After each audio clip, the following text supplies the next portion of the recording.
नमस्कार साथियों, path IAS के यूट्यूब चैनल में मैं होराज चक्रधारी आप सभी का स्वागत करता हूं। आज मैं फिर से लेके आ गया हूं आपके बीच नेशनल और इंटरनेशनल करंट अफेयर्स का वीकली सीरीज। ठीक है, ये जो सीरीज है इसमें आप देखेंगे प्रीवियस वीक के पूरे नेशनल और इंटरनेशनल करंट अफेयर्स जो हमारे एग्जाम के लिए इम्पोर्टेंट हो सकता है। तो इस वीक का कवरेज रहने वाला है 16 सितंबर से लेके 22 सितंबर तक, 16 से लेके 22 सितंबर तक के करंट अफेयर्स का इसमें आपको कवरेज मिलने वाला है। तो चलिए जुड़िए मेरे साथ और स्टार्ट करते हैं आज का करंट अफेयर। ठीक, बट बिफोर स्टार्टिंग, जैसा कि हर बार का नियम है हमारा, प्रीवियस वीक के जो करंट अफेयर्स रहते हैं ना, एमसीक्यूज, उनके मैं राइट आंसर्स बता देता हूँ ताकि जो बच्चों ने ये नहीं किया होगा वो एक बार गो थ्रू कर सकते हैं। पहला क्वेश्चन है आपका, recently prime minister of India has inaugurated Semicon India 2024 at India Expo Mart in which city. तो हाल ही में प्रधानमंत्री मोदी जी ने सेमिकॉन इंडिया 2024 के लिए जो इंडिया एक्सपो मार्ट लगा था उसका उद्घाटन किस शहर में किया है। आपके ऑप्शन है यहाँ पे ये दिए थे, तो ऑप्शन सही ऑप्शन क्या हो जाएगा? ग्रेटर नोएडा। ठीक है, यूपी के ग्रेटर नोएडा में हाल ही में सेमिकॉन इंडिया का समिट किया गया था जिसमें इंडिया एक्सपो मार्ट का आयोजन मोदी जी ने किया था। ठीक है, तो राइट आंसर ग्रेटर नोएडा हो जाएगा। अगला देखते हैं। अगला क्वेश्चन है, अंडर आयुष्मान भारत पीएम जन आरोग्य योजना के तहत जो सीनियर सिटीजन जो 70 ईयर्स या उससे अधिक उम्र के थे उनको फ्री ट्रीटमेंट के लिए कितने रुपए का यहाँ पे बीमा कवरेज दिया गया था? तो उसका राइट आंसर क्या हो जाएगा? 5 लाख रुपए, है ना। तो आयुष्मान भारत योजना के तहत क्या किया गया है, पूरे भारत के जितने भी सीनियर सिटीजन्स हैं, चाहे वो मिडिल क्लास के हों, चाहे वो अपर क्लास के हों, चाहे वो अगर जो बिलो पॉवर्टी लाइन में हैं, उन सभी को, तो हर एक इकोनॉमिक ग्रुप को, सभी लोगों को जो 70 वर्ष या उससे अधिक आयु के लोग हैं उनको प्रधानमंत्री जन आरोग्य योजना के तहत 5 लाख का मुफ्त इलाज दिया जाएगा। ठीक है, इसके लिए अलग से भी कार्ड बनेंगे, मैं बताया था आपको।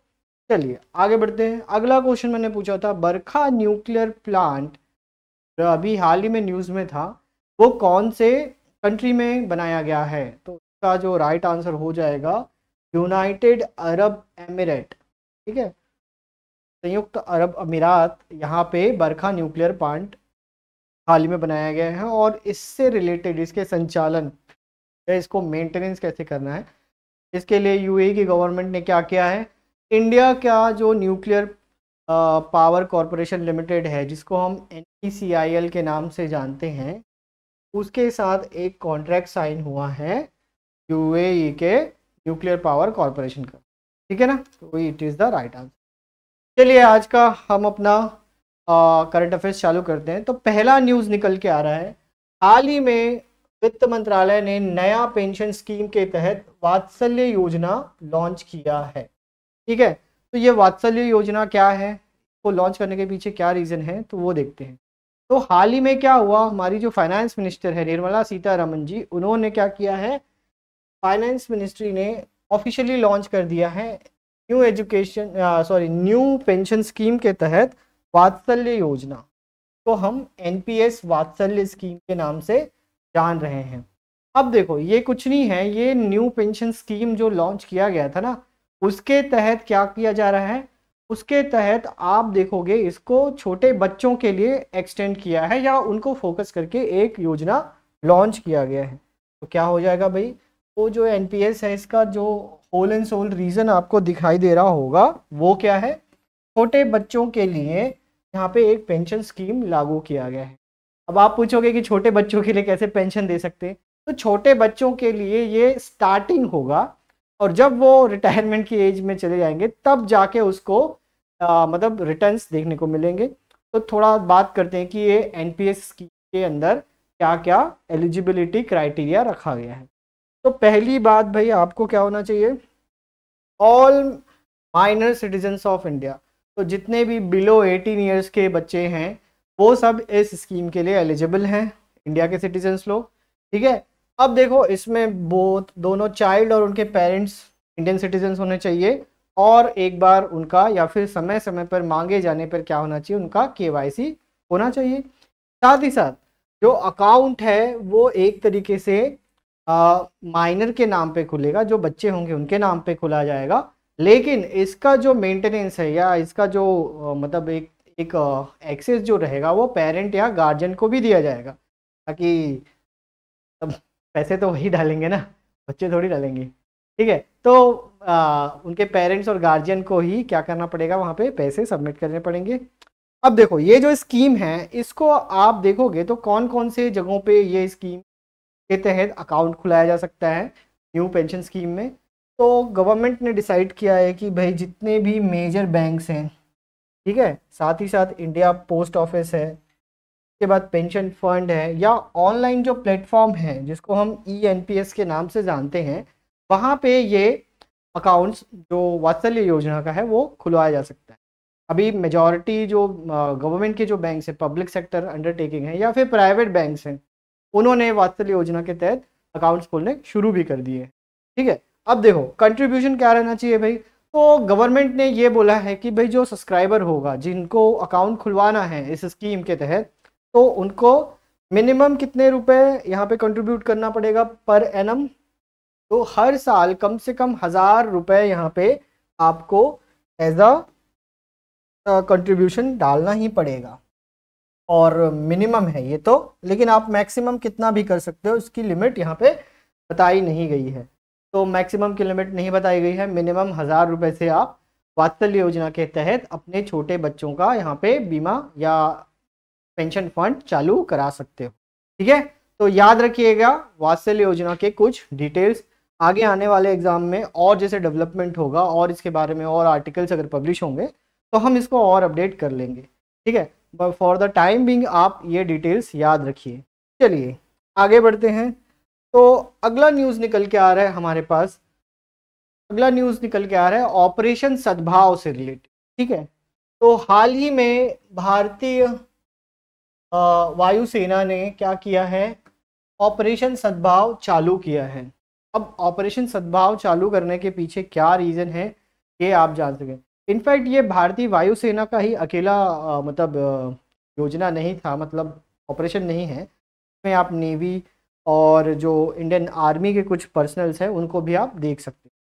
तो सबसे पहली बात भाई, ऑपरेशन सद्भाव लॉन्च क्यों किया गया, तो हाल ही में क्या हुआ, जो साउथ ईस्ट एशियन कंट्री है जिसमें आप जानते हो कि Thailand, Myanmar, Laos, Cambodia, Philippines, Indonesia, ये सब लोग आते हैं। तो वहाँ पे एक साइक्लोन हिट किया है जो कंबोडियन पेनिनसुला है ना, उस एरिया में। तो वहाँ पे आप देखोगे एक ह्यूमैनिटेरियन क्राइसिस उभर के आई, मतलब साइक्लोन के कारण बहुत ज़्यादा वहाँ पे जन धन की हानि हुई। तो उसमें भारत ने उन कंट्रियों को मदद करने के लिए जो साइक्लोन यागी से पीड़ित हैं, तो एक ऑपरेशन लॉन्च किया ह्यूमैनिटेरियन असिस्टेंस और डिज़ास्टर रिलीफ के लिए, का नाम दिया गया है ऑपरेशन सद्भाव। ठीक है, का नाम क्या दिया गया है, ऑपरेशन सद्भाव। ठीक, अब देखो कौन कौन सी कंट्री हैं जिनको अफेक्ट माना जा रहा है, ज़्यादातर जो साइक्लोन यागी से अफेक्ट हुए हैं। तो आप देख सकते हो यहाँ पे म्यांमार, उसके बाद वियतनाम और लाओस, ये लोग ज़्यादा यहाँ पे इनके जन धन की हानि हुआ है। तो इनको एक तरीके से असिस्टेंट प्रोवाइड करने के लिए यहाँ पे ऑपरेशन सद्भाव लॉन्च किया गया है। अब इसके अंतर्गत क्या किया जाएगा, तो भारत की जो नेवी है, इंडियन नेवी, उन्होंने अपना INS सतपुरा और C-17 एयरक्राफ्ट को यहाँ पे ड्यूटी पे लगाया है, जो आप देख सकते हो कि किस तरीके से वहाँ पे जो रिलीफ के सामान है, चाहे वो खाने पीने के हो, चाहे मेडिकल इक्विपमेंट्स के हो, चाहे दवाइयाँ हों या अन्य ज़रूरतों के जो सामान होते हैं ना, वो वहाँ पे डिलीवर कर सके। साथ ही साथ इंडियन नेवी ने अपने INS सतपुरा के साथ और ज़्यादा चीज़ों को डिप्लॉयमेंट किया है, जिससे राशन, क्लोथ और ये फूड से रिलेटेड जो चीज़ें हैं वो अफेक्टेड लोगों तक पहुंचाया जा सके। ठीक है, तो भारत क्या करता है, हर मुसीबत की घड़ी में अपने पड़ोसियों के साथ खड़ा रहता है। तो ये हमारे इंडियन जो गवर्नमेंट है उसका एक डिटर्मिनेशन है, और एज अ इंडियन हम भी ये चीज़ को फॉलो करते हैं, या हमारी फ़िलॉसफी भी है कि अगर कोई मुसीबत में है तो उसकी मदद ज़रूर करनी चाहिए। ठीक है, तो इसी तरीके से ऑपरेशन सद्भाव लॉन्च किया गया है साइक्लोन यागी से जो हिट नेशंस है। ठीक है, याद रखिएगा। चलिए आगे बढ़ते हैं। अगला न्यूज़ निकल के आपके पास आ रहा है कि भाई सेंट्रल गवर्नमेंट ने फिर से एक नया नाम चेंज करने वाला सिस्टम चालू कर दिया है। तो हाल ही में क्या हुआ है, सेंट्रल गवर्नमेंट ने पोर्ट ब्लेयर जो क्या है अंडमान एंड निकोबार की जो कैपिटल है, अंडमान एंड निकोबार आइलैंड्स का जो कैपिटल है ना पोर्ट ब्लेयर, उसका नाम चेंज करके अब क्या कर दिया है, उसका नाम अब बदल दिया गया है भाई श्री विजयपुरम। ठीक है, इसका नाम बदल के अब क्या रख दिया गया है, श्री विजयपुरम। देखते हैं भाई, हाल ही में सेंट्रल गवर्नमेंट ने एक नोटिफिकेशन इश्यू किया जिसके तहत उन्होंने अंडमान निकोबार का जो कैपिटल था पोर्ट ब्लेयर, उसका नाम चेंज करके श्री विजयपुरम कर दिया है। अब श्री विजयपुरम करने के पीछे तर्क ये है कि भाई प्रधानमंत्री मोदी जी जैसे बोल चुके हैं कि हमको गुलामी की मानसिकता से आज़ादी चाहिए। उनका एक पंच प्राण जो उन्होंने रेड फोर्ट से दिया था, तो उसी को फॉलो कर रहे हैं। बट इसके पीछे भी एक हिस्टोरिक रीज़न है। देखो, जो पोर्ट ब्लेयर है ना, वो एक ब्रिटिश नेवी के जो पर्सनल थे उस समय में, जब हम यहाँ पे अंग्रेज़ों के गुलाम हुआ करते थे, तो उस समय पोर्ट ब्लेयर का नाम उन्हीं के नाम पे रख दिया गया था। लेकिन इसके पीछे अगर भी हम जाएं तो एक तरीके से बहुत ही रिच ट्रेडिशनल और एक मतलब हिस्टोरिकल इम्पोर्टेंस है अंडमान एंड निकोबार आइलैंड्स का। क्यों? क्योंकि जो हिस्ट्री में जाते हैं तो अब हमको समझ में आता है कि भाई चोला डायनेस्टी जो पूरा वो बे ऑफ बंगाल का रीजन है उस पर राज किया करता था, और चोला डायनेस्टी के एक राजा हुए थे श्री विजय। तो श्री विजय आला के नाम से ही वहाँ पे उन्होंने उस क्षेत्र पे का एक तरीके से अधिकार था, तो उनको एक तरीके से सम्मान देते हुए उस पर्टिकुलर पोर्ट ब्लेयर का नाम अब क्या कर दिया गया है, श्री विजयपुरम कर दिया गया। तो इस कॉन्टेक्स्ट में होम मिनिस्टर अमित शाह जी ने एक डिस्क्रिप्शन भी बताया कि किस तरीके से का एक सिंबलिज्म है कि हम अपने जो हिस्ट्री है या रिच कल्चर है, और साथ ही साथ जो फ्रीडम स्ट्रगल जो हम कहते हैं ना, तो भारत में जो सबसे पहला आज़ाद क्षेत्र था, मतलब 1947 के पहले भी, जिसको आज़ाद हिंद फोर्स जो नेताजी सुभाष चंद्र बोस के डायरेक्शन में लड़ रही थी, तो उन्होंने सबसे पहले अंग्रेज़ों से अंडमान एंड निकोबार आइलैंड को कब्जा से हटाया था। तो उसी को एक तरीके से कमोमेरेट कर रहे हैं, विक्ट्री को सेलिब्रेट करते हुए भी इसका नाम विजयपुरम एक सिंबलाइजेशन के तौर पे है। और आप जानते ही होंगे कि पिछले साल ही जनवरी 23 में जो नेताजी सुभाष चंद्र बोस जी की जो बर्थ एनिवर्सरी होती है, जिसको हम लोग किसके हिसाब से मनाते हैं भाई, उस दिन को हम लोग पराक्रम दिवस के रूप में मनाते हैं। तो पराक्रम दिवस के दिन ही अंडमान एंड निकोबार के बहुत सारे आइलैंड्स को हमने रीनेम किया था। ठीक है, जैसे पहले रॉस आइलैंड, नील आइलैंड ऐसा नाम था ना, तो उनको जितने भी हमारे परमवीर चक्र विजेता हैं अभी तक, तो उनके नामों में के अनुसार उन आइलैंड्स के नाम हमने रख दिए थे। ठीक है, तो ये 21 आइलैंड्स के नाम पहले भी चेंज किया जा चुका है, और लास्ट में अब कैपिटल का नाम चेंज करके श्री विजयपुरम कर दिया गया। ठीक है, तो याद रखिएगा भाई ये श्री विजयपुरम कौन सा जगह है। चलिए आगे बढ़ते हैं। अगला न्यूज़ निकल के आ रहा है भाई, एक एस्ट्रॉयड पृथ्वी की कक्षा में दाखिल होने वाला है, और इनफैक्ट दाखिल हो ही गया है, और ये बन जाएगा हमारे अर्थ का दूसरा छोटा मून, को मिनी मून के नाम से भी जाना जा रहा है। तो ये टेम्परेरी बेसिस पे होगा, और कुछ देर वो अर्थ की कक्षा में या पृथ्वी की कक्षा में एक बार घूमेगा, फिर वो पृथ्वी की कक्षा से बाहर चला जाने वाला है। ठीक है, तो इसीलिए इसको मिनी मून का नाम दिया जा रहा है। तो कौन सा एस्ट्रॉयड है, एस्ट्रॉयड 2024 PT5, एक छोटा सा एस्ट्रॉयड है जी। ये जो एस्ट्रॉयड है अब बन जाएगा छोटा थोड़ी देर के लिए अर्थ का मिनी मून। क्या हो क्या रहा है, तो देखो भाई, अर्थ को एक टेम्परेरी मून मिलने वाला है जिसका नाम है 2024 PT5, जो 2 मंथ पहले ही स्पेस में भटकता हुआ अर्थ की कक्षा पे आ गया है। अब इस फिनोमेना को अगर देखें तो हम एक मिनी मून का कॉन्सेप्ट बता रहे हैं कि वो अर्थ की कक्षा में अगर घूम रहा है तो वो कुछ देर के लिए उसका मून की तरह, मतलब उस पर ग्रेविटेशनल जो पुल्स हैं वो आने चालू हो जाएंगे। ठीक है, तो अर्थ की ग्रेविटी और उसके जो ऑर्बिट है प्लेनेट का, ये शॉर्ट टाइम के लिए रहने वाला है, और ये एस्ट्रॉयड अचानक से नहीं आया है, इसकी ट्रेजेक्टरी कुछ ऐसी ही थी। तो वो जाने वाला तो पास करके, बट अर्थ का जो ग्रेविटेशनल पुल है उसने उसको अपनी ओर आकर्षित किया और उस आकर्षण से वो अर्थ की कक्षा में दाखिल हो चुका है। अब ये इवेंट इतना सिग्निफिकेंट क्यों है भाई? तो सिग्निफिकेंट इसलिए है क्योंकि इससे हमको क्या मिलेगा, ये छोटा एस्ट्रॉइड जो हमको मिल रहा है ना, जो आसपास घूम रहा है, तो उसका स्टडी करने का अच्छा मौका मिल गया। ठीक है, तो 2024 PT5 का मतलब एक तरीके से रिसर्चर्स का मतलब दिवाली हो गया, क्योंकि मतलब बहुत ही कम रिसोर्स से हम बहुत ही अच्छा एक एस्ट्रॉइड का स्टडी करने का मौका मिल जाएगा। तो देखो इससे क्या पता चलेगा कि भाई एस्ट्रॉइड का स्ट्रक्चर कैसा है, उसका नेचर कैसा है। साथ ही साथ आने वाले दिनों में और ज़्यादा जो हम अर्थ मतलब डीप स्पेस एक्सप्लोरेशन की दिशा में इससे बहुत कुछ सीख सकते हैं कि आगे जो और प्लेनेटरी मूवमेंट्स हैं या एस्ट्रॉयडल मूवमेंट हैं वो किस तरीके से बिहेव करते हैं, वो कौन से मटेरियल से बने हैं, या फिर और ज़्यादा इनको डिटेल में स्टडी किया जा सकता है। अब बात करते हैं कि भाई ये 2024 PT5 है क्या, ये कब ढूंढा गया था। तो इसके बारे में बात करूं तो 2024 PT5 जो है उसको नासा के asteroidal terrestrial impact last alert system ने डिस्कवर किया था। 2000 बहुत पहले किया था ये, मतलब जहाँ तक मेरे को याद आ रहा है तो 2018 या 19 के आसपास इसको डिस्कवर किया गया था। और इसका जो डायमेंशन बताया जा रहा है वो 33 फीट लॉन्ग है, और इसका नाम हमने अर्जुना एस्ट्रॉयडल बेल्ट से आने के कारण इसका नाम अर्जुना एस्ट्रॉयडल बेल्ट रखा है। ठीक है, तो आपको पता ही होगा कि मार्स और जुपिटर के बीच में एक एस्ट्रॉयड बेल्ट मिलता है ना, एस्ट्रॉयडल बेल्ट मिलता है ना।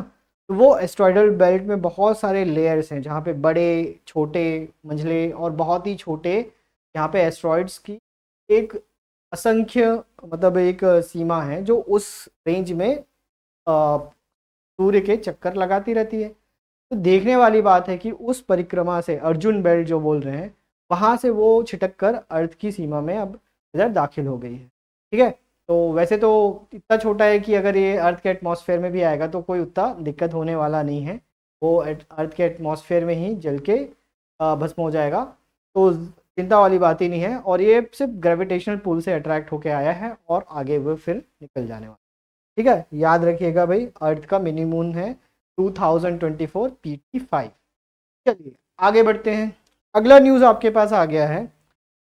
हाल ही में WHO ने एमपॉक्स जो मंकी पॉक्स नाम का एक बीमारी यहाँ पे सृजित हो रहा था उसके लिए पहले वैक्सीन की मंजूरी दे दी है। ठीक है ना, तो उस वैक्सीन का नाम क्या है? तो WHO ने हाल ही में MPAPN वैक्सीन जो मंकी पॉक्स के लिए बनाई जा रही है उसके ट्रायल्स के लिए अनुमति यहाँ पे दे दी है। अब इससे क्या होगा भाई, ट्रायल्स के लिए अनुमति मिलने से आगे जो डेवलपमेंट होने वाले हैं उसके रिसर्च के लिए या वैक्सीन बनाने की दिशा में एक बहुत बड़ा कदम माना। और ये जो MVABN वैक्सीन है ये किन्होंने डेवलप की है? ये MVABN वैक्सीन एक डेनिश फार्मास्यूटिकल कंपनी एवरेन नॉर्डिक नाम से, उन्होंने इसको हाल ही में डेवलप किया है। और WHO की मंजूरी मिलना इसके लिए तरीके से और आगे साइंटिफिक एडवांसमेंट या उसको मास प्रोडक्शन की दिशा में बढ़ाएगा। ठीक है, पहले तो क्लिनिकल ट्रायल्स होंगे इस वैक्सीन के, और ट्रायल्स में जब ये सही पाया जाएगा फिर जाके इसको उस पर्टिकुलर कंट्री में रोल आउट कर दिया जाएगा। जैसा आपको पता ही होगा कि हाल फिलहाल के दिनों में हमने अफ्रीकी देशों में एमपॉक्स को बढ़ते हुए देखा है, और अधिक से अधिक अफ्रीकी देशों में ये फैलता गया। तो एक कंसर्न यहाँ पे आया गवर्नमेंट के, जो वर्ल्ड हेल्थ ऑर्गेनाइजेशन है, उन्होंने बोला कि भाई इसको एक तरीके से हम एपिडेमिक मान सकते हैं। फिर वो धीरे धीरे फैलने लगा तो उसको कर्टेल करने के लिए बहुत सारे यहाँ पे इश्यूज आने लगे, तो गाइडलाइंस जारी किया गया। अब देखो यहाँ पे क्लिनिकल ट्रायल के लिए इसका वैक्सीन भी डेवलप किया जा रहा है। ठीक है, और ये जो वैक्सीन डेवलप किया जा रहा है ना, ये स्ट्रिक्टली 18 साल से या उससे अधिक के उम्र के लोगों के लिए बनाई गई है। तो छोटे बच्चों के लिए ये वैक्सीन काम नहीं करेगी, ठीक है। और पहला ही इसका जो ट्रायल है वो ये लोगों ने यूरोप और यूएस में कर लिया है, बट अब आगे जाके इसको रोल आउट करने की दिशा में ये कदम बढ़ाएंगे, ठीक है। सिंगल डोज लेने से इसका एक्सपोजर जो बताया जा रहा है एमपॉक्स का, वो लगभग 76% इफेक्टिवनेस इसकी आ रही है। तो इसकी एफिकेसी और इफेक्टिवनेस को अभी और दूसरा डोज जब ले लेते हैं तो 82% जो आदमी हैं ये एमपॉक्स से इम्यून हो जाता है, ठीक है। एमपॉक्स के बारे में बात करें तो भाई सबको भी पता है कि अभी हाल फिलहाल में न्यूज़ में था। तो इसका नाम है मंकी पॉक्स, जो मंकी है उनसे ये ओरिजिनेट हुआ है। तो ये एक तरीके का जूनोटिक डिजीज़, ठीक है। जूनोटिक डिजीज़ मतलब किसी जानवर से जो डेवलप होता है उसको जूनोटिक डिजीज़ बोलते हैं, ठीक है। ये स्प्रेड होता है क्या भाई, एनिमल से पीपल के बीच में। और जो पैथोजन है उसका नाम क्या है भाई, इसका नाम रखा गया है मंकी पॉक्स वायरस। और ये किस वायरस फैमिली से बिलोंग करता है, तो ये डबल स्ट्रेन डीएनए वायरस है, जिसको हम ऑर्थोपॉक्स वायरस के नाम से भी जानते हैं, ठीक है। तो ये सब चीज़ें आपको याद रखनी है। पॉक्स या मंकी पॉक्स के लिए नए वायरस का डेवलपमेंट किया गया है, जिसका पहले क्लिनिकल ट्रायल के लिए WHO ने पहली मंजूरी दे दी है। और वैक्सीन का क्या नाम है, MVA-BN वैक्सीन, ठीक। याद रखिएगा, मंकी पॉक्स के लिए नई वैक्सीन आ गई है। चलिए आगे चलते हैं। अगला न्यूज़ हमारे पास आ रहा है, भारत की पहली महिला फाइटर पायलट जिन्होंने हाल ही में LCA तेजस, जो हमारा लाइट कॉम्बैट एरियल व्हीकल है तेजस, उसको उड़ाया है जी, ठीक है। तो स्क्वाड्रन लीडर पे मोहना सिंह ने ये कारनामा किया है और ये भारत की पहली महिला फाइटर पायलट बन गई है, जिन्होंने क्या किया है, जिन्होंने LCA तेजस को, जो हमारा इंडियन एयरफोर्स का जो स्वदेशी एयरक्राफ्ट है, तो हम लाइट कॉम्बैट एयरक्राफ्ट बोल रहे हैं, तेजस फाइटर को, इस स्क्वाड्रन को यहाँ पे उड़ाया है, ठीक है। अब रिसेंट ये कहाँ पे हुआ है, तो हाल में आप जान ही रहोगे कि तरंग शक्ति एक्सरसाइज हो रही है राजस्थान के महाजन रेंज में। वहाँ पे ये सब चीज़ों को वो किया जा रहा है। तो तरंग शक्ति के तहत ही यहाँ पे डेमोन्स्ट्रेट किया गया तेजस को, और तेजस को उड़ाने के लिए चूज़ किया गया किन्हें, मोहना सिंह जी को, ठीक है। तो ये अपने आप में एक ऐतिहासिक चीज़ है कि हमारी जो भारत की महिला फाइटर पायलट्स हैं वो अब तेजस भी उड़ाने में उनको आगे किया जा रहा है, ठीक है। और मोहना सिंह जी जो हैं वो भारत की 3 जो पहली महिला फाइटर पायलट्स हैं उनमें से एक हैं। और कौन कौन है जी, तो आप मेरे को कमेंट में नाम बता सकते हैं कि कौन कौन सी महिला फाइटर पायलट्स हैं अभी के समय में, ठीक है। मैं बता दूंगा, आगे आने दीजिए, क्वेश्चंस ने उसको बना के रखा है आपके लिए, मैं आपके उनका नाम बता दूंगा। बट किसी को पता है तो आप बता सकते हैं कमेंट बॉक्स में, ठीक। चलिए आगे बढ़ते हैं। याद रखिएगा, पहली महिला फाइटर पायलट है जिन्होंने तेजस उड़ाया है, मोहना सिंह जी। चलिए आगे बढ़ते हैं। तो अगला न्यूज़ है हमारे पास, हाल ही में इंडिया की हॉकी टीम ने एशियन चैंपियनशिप ट्रॉफी में, जो हॉकी के लिए होती है, उसमें चाइना को हरा के ये एशियन चैंपियनशिप ट्रॉफी को 5वीं बार जीत, ठीक है। तो Asian championship, hockey championship trophy 2024 कहाँ पे हो रहा था, तो ये आयोजित किया था भाई चाइना में, ठीक है। और चाइना में इंडियन हॉकी टीम ने उत्कृष्ट प्रदर्शन करते हुए, तब उत्कृष्ट बोल रहा हूँ तो इसका मतलब ये है कि इन्होंने पूरे के पूरे अपने सभी मैच जीते हैं, ऑल मैचेस दे वॉन, ठीक है। सभी के सभी मैचेस को इन्होंने जीता है और फाइनल में इनको कड़ी टक्कर मिली चाइना से, और चाइना को इन्होंने 1-0 से हरा के फाइनली, तो क्या बोलना चाहिए, ट्रॉफी पे कब्जा किया है। और इस तरीके से जो भारतीय हॉकी टीम है उन्होंने 5वीं बार इस खिताब को अपने नाम किया है। इससे पहले 4 बार और जीत चुके थे, ठीक है। तो फाइनली जो इंडिया की टीम है वो फाइनल में खेल रही थी और 17 सितंबर को चाइना को इन्होंने हराया है, चाइना को 1-0 से हराया, जैसे मैंने बताया, ठीक है। तो चलिए भाई, ये तो बहुत अच्छी बात है। चलिए आगे देखते हैं। ओके, यहाँ पे हाँ, तो चलिए यहीं पे समाप्त करते हैं। ये हमारा न्यूज़ हो गया। अब मैं टेस्ट करता हूँ आपका फिर से नॉलेज कि आपने कितने अच्छे से पढ़ाई की वीडियो में। तो कुछ एमसीक्यूज लेके आया हूँ आपके लिए फिर से, आप यहाँ पे जवाब दे सकते हैं और चैट बॉक्स में भी दे सकते हैं, कमेंट बॉक्स में भी दे सकते हैं। और इसका जो राइट आंसर होगा ना, वो मैं आपको फिर से कहाँ पे बता दूंगा, नेक्स्ट वाले वीडियो में आपको ये इसके आंसर्स मिल जाएंगे। तो पहला क्वेश्चन आपके पास आ गया है, which operation has been launched recently by India to provide humanitarian assistance to the countries affected by typhoon Yagi.